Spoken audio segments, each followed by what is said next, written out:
Well, the museum opened about 20 years ago. It opened with an exhibition called The Story of Derry, which told the history of the city from its beginning right through to its present day.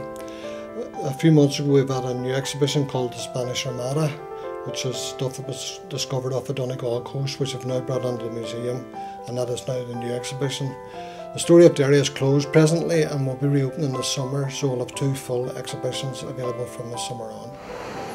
From the 24th of August to the 4th of September, we sailed without knowing whither, through constant storms, fogs and squall. The Armada historian, W. Spotswood Green, writing in 1906, said, "Cyclone followed cyclone.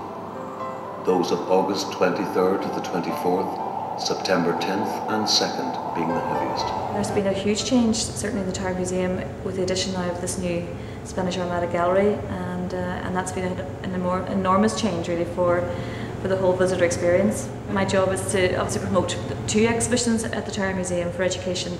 So the Story of Derry, obviously, which will reopen later on this year, will be the main focus probably for the visitor because it tells the story of the city. But this new Armada gallery here tells us a very different story.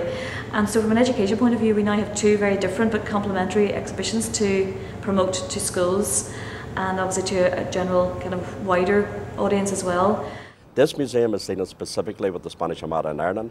Very interactive, there's lots of audio visuals and there's lots of beautiful stuff that have been held by the Ulster Museum in Belfast. As you walk from the top here, where we get a great panoramic view of the surrounding city, right all the way down to the different floors, the different levels. There's interactive, there's hands-on touch screen, and they get lots of information. For any kids that is doing that particular period in history in 16th century, 1588, of course, the Spanish Armada, it incorporates Spanish history, English history, and of course, Irish history. So they're getting a lot out of this museum here. The gunfire drew the attention of around 200 of Queen Elizabeth's troops from Burke Castle. For the next 48 hours, the 2 forces faced each other in a standoff. Originally in museums you just looked at the exhibits, but now we're trying to get people involved physically by touching the exhibits, feeling them, reading more about them, so it makes it more interesting for the visitors, you know. The exhibition itself is very user-friendly and it's very accessible on lots of different levels. When you first come in as a visitor or a family or a school, you're presented with information on different layers. So not only do you have the information that's presented to you perhaps on the visual panels or in the cases for the objects, but you also have digital information, whether it's in the form of an AV presentation or in the form of databases that you can access at various locations throughout the exhibition. So there's lots of different ways in which people can find out about the Armada, and it's a very comprehensive exhibition because it tells the story of the Armada and also tells the story of this particular ship. And then within that, there's another layer of telling the story of what it was like on a ship in the 16th century.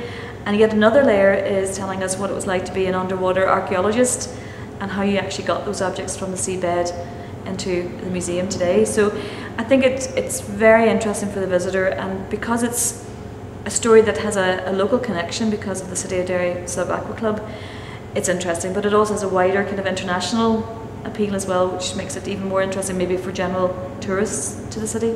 Well, it's particularly helpful for educational groups and for foreign visitors because we've got all the AVs in different languages, so people can understand in their own language what they're seeing and what they're hearing. It'll give them more interest, it'll give them more stimulation as well. It'll give them something when they walk out of the museum they can remember and can tell their friends about. It's more towards children really. So adults tend to be frightened of technology, whereas children tend to jump in at the deep end and do what they can and get really involved. So it should interest the children. If you get the children interested, you get the parents to come in with them. Absolutely. I mean, we've got a floor of interactives, which is helping a lot. Kids can go out and actually get involved, physically involved in the different exhibits there, you know.